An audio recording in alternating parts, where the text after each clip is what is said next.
ସୁଦୂରରୁ ସଦର ଅପହଞ୍ଚ ଅଞ୍ଚଳର ସ୍ୱର ଉତ୍ସବ ମହୋତ୍ସବ ସଭା ସମିତି ସମାରୋହ ପ୍ରଗତି ଦୁର୍ଗତି ଏବଂ ସଂଗତିର ଅଭିବ୍ୟକ୍ତିକୁ ନେଇ ଆଞ୍ଚଳିକ ସମ୍ବାଦ ବିଭାଗ ପକ୍ଷରୁ ପ୍ରସ୍ତୁତ କରୁଛୁ ଜିଲ୍ଲା ହାଲଚାଲ। ଆଜି ଜିଲ୍ଲା ହାଲଚାଲରେ ଶୁଣନ୍ତୁ ପୁରୀ ଜିଲ୍ଲା ସମ୍ପର୍କରେ ତଥ୍ୟ ଦେଇଛନ୍ତି ଆମ ପୁରୀ ସମ୍ବାଦଦାତା ସୌମିତ୍ର ରଞ୍ଜନ ହରିଚନ୍ଦନ ଓ ଉପସ୍ଥାପନାରେ ମୁଁ ସତ୍ୟ ରଞ୍ଜନ ମହାପାତ୍ର।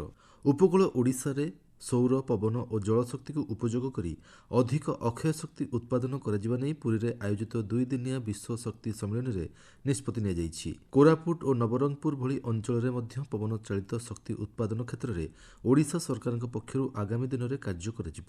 2047 ସୁଦ୍ଧା ପ୍ରଧାନମନ୍ତ୍ରୀଙ୍କ ଜିରୋ ନେଟ୍ ମିଶନକୁ ସଫଳ କରିବା ପାଇଁ ଓଡ଼ିଶାର ବଡ଼ ଅବଦାନ ସ୍ୱରୂପ ବିକଶିତ ଓଡ଼ିଶା 2036 ସନ୍ଦର୍ଭରେ ଗ୍ରୀନ୍ ଏନର୍ଜି ହବ୍ ହେବାକୁ ଯାଉଛି। ପ୍ରଥମ କରି ଆୟୋଜିତ ଏହି ସମ୍ମିଳନୀରେ 4ଟି ବୁଝାମଣାପତ୍ର ସ୍ୱାକ୍ଷରିତ ହୋଇଥିଲା। ଭୁବନେଶ୍ୱରରେ ଆଇଆଇଟି ସହଯୋଗରେ ହେବ ସେଣ୍ଟର ଅଫ୍ ଏକ୍ସିଲେନ୍ସ। ଶକ୍ତି ଗବେଷଣା ଓ ନୂଆ ଉଦ୍ଭାବନକୁ ନେଇ ଏହା କାର୍ଯ୍ୟ କରିବ। ପୁରୀଠାରେ ଆୟୋଜିତ ଏହି 3 ଦିନିଆ ସମ୍ମିଳନୀରେ 60 ଜଣ ଏନର୍ଜି ଲିଡର ଯୋଗ ଦେଇଥିଲେ। ଏଥିସହ 21 ଜଣ ବୈଷୟିକ ବିଶେଷଜ୍ଞ ମଧ୍ୟ ସମ୍ମିଳନୀରେ ଶକ୍ତି କ୍ଷେତ୍ରରେ ବିଭିନ୍ନ ବିଷୟକୁ ନେଇ ମାନସ ମନ୍ଥନ କରିଥିଲେ। ପ୍ରଥମ ଥର ପାଇଁ ଓଡ଼ିଶାରେ ଏଭଳି ଏକ ବିଶ୍ୱସ୍ତରୀୟ ସମ୍ମିଳନୀକୁ ସଫଳତାର ସହ ଆୟୋଜନ ହୋଇଥିବା ବେଳେ ନୀତି ଆୟୋଗ ସିଇଓ ପ୍ରତ୍ୟେକ ବର୍ଷ ଏହିଭଳି ସମ୍ମିଳନୀ କରାଯିବା ନେଇ ପରାମର୍ଶ ଦେଇଥିଲେ। ସମ୍ମିଳନୀକୁ ଓଡ଼ିଶାର ମୁଖ୍ୟମନ୍ତ୍ରୀ ମୋହନ ଚରଣ ମାଝୀ ଉଦ୍ଘାଟନ କରିଥିବା ବେଳେ ଗତ 11 ବର୍ଷରେ ଭାରତ ବିକାଶ ଦିଗରେ ବହୁତ ଆଗେଇଥିବା ବେଳେ 2016 ପୂର୍ବରୁ ନିରନ୍ତର ବିଜୁଳି ଯୋଗାଇବା ଏକ ବଡ଼ ଆହ୍ୱାନ ରହିଥିଲା ବୋଲି କହିଥିଲେ। ରାଜ୍ୟ ସରକାର ଗତ 1.5 ବର୍ଷରେ ଶକ୍ତି କ୍ଷେତ୍ରରେ ଅନେକ ଯୋଜନା ହାତକୁ ନେଇଛନ୍ତି। ରାଜ୍ୟ ସରକାର ଚଳିତ ବର୍ଷ ବଜେଟ୍ରେ କେବଳ ଶକ୍ତି ପାଇଁ 75,000 କୋଟି ଟଙ୍କାର ବ୍ୟବସ୍ଥା କରିଛନ୍ତି। ସମ୍ମିଳନୀରେ ଯୋଗଦେଇ ମୁଖ୍ୟମନ୍ତ୍ରୀ ମୋହନ ଚରଣ ମାଝୀ କହିଥିଲେ, କ୍ଲିନ୍ ଏନର୍ଜି କ୍ଷେତ୍ରରେ କିଭଳି ଭାବରେ ଆମେ ଡେଭଲପ୍ କରିବୁ ତାକୁ କନଭର୍ଟ କରିବୁ ଆଉ ସେଥିପାଇଁ ଯାହା ମାନନୀୟ ଯଶସ୍ୱୀ ପ୍ରଧାନମନ୍ତ୍ରୀ ଯେଉଁ ଡିକ୍ଲାରେସନ୍ କରିଛନ୍ତି Bharat net zero emission Bharatvarsh ହେବ ଆଉ ସେଥିପାଇଁ ଆମକୁ ଗ୍ରୀନ୍ ଏବଂ କ୍ଲିନ୍ ଏନର୍ଜି କିଭଳି ଭାବରେ ଡେଭଲପ୍ କରାଯିବ ତା ଉପରେ ସେ ଯେଉଁ ନିଷ୍ପତ୍ତି ନେଇଛନ୍ତି ଯେଉଁ ଆହ୍ୱାନ ଦେଇଛନ୍ତି ସେ ଅନୁସାରେ ଭାରତବର୍ଷ ସମସ୍ତ ରାଜ୍ୟମାନେ କାମ କରିବା ପରିପ୍ରେକ୍ଷୀରେ ଓଡ଼ିଶା ମଧ୍ୟ ସେଥିରେ ସାମିଲ ହେଇଛି। ତେଣୁ ନିଶ୍ଚିତ ଭାବରେ ଏ କ୍ଷେତ୍ରରେ ଓଡ଼ିଶା ଏକ ସମ୍ଭାବନାର ରାଜ୍ୟ। ମାନନୀୟ ମୋଦିଜୀ ଏ କଥା ଯେତେବେଳେ ଆମର ସ୍କର୍ସ Odisha make in Odisha conclave 2025 ପରିପ୍ରେକ୍ଷୀରେ ଗତ ଜାନୁଆରୀ 28-29ରେ ଆସିଥିଲେ ସେତେବେଳେ ମଧ୍ୟ ସେ ସ୍ପଷ୍ଟ ଭାବରେ ଓଡ଼ିଶାକୁ ଏ ବାବଦରେ ଗ୍ରୀନ୍ ସିଗ୍ନାଲ ଦେଇଛନ୍ତି।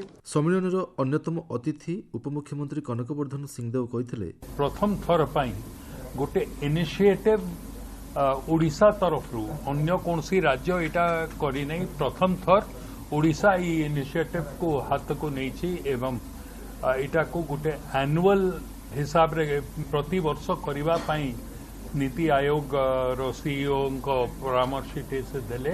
ପୁରୀ ଶ୍ରୀମନ୍ଦିରରେ ଦିବ୍ୟାଙ୍ଗ ଭକ୍ତମାନଙ୍କ ଶୃଙ୍ଖଳିତ ଦର୍ଶନ ପାଇଁ ସ୍ୱତନ୍ତ୍ର ଆଲୋଚନା କରାଯାଇଥିବା ବେଳେ ଖୁବ୍ ଶୀଘ୍ର ବ୍ୟବସ୍ଥା କରାଯିବ। ର୍ୟାମ୍ପ ମାଧ୍ୟମରେ ଦିବ୍ୟାଙ୍ଗ ଭକ୍ତମାନେ ହ୍ୱିଲ୍ ଚେୟାର ଦ୍ୱାରା କିପରି ପ୍ରବେଶ କରିପାରିବେ ସେ ନେଇ ଖୁବ୍ ଶୀଘ୍ର ଏସ୍ଓପି ଆସିବ।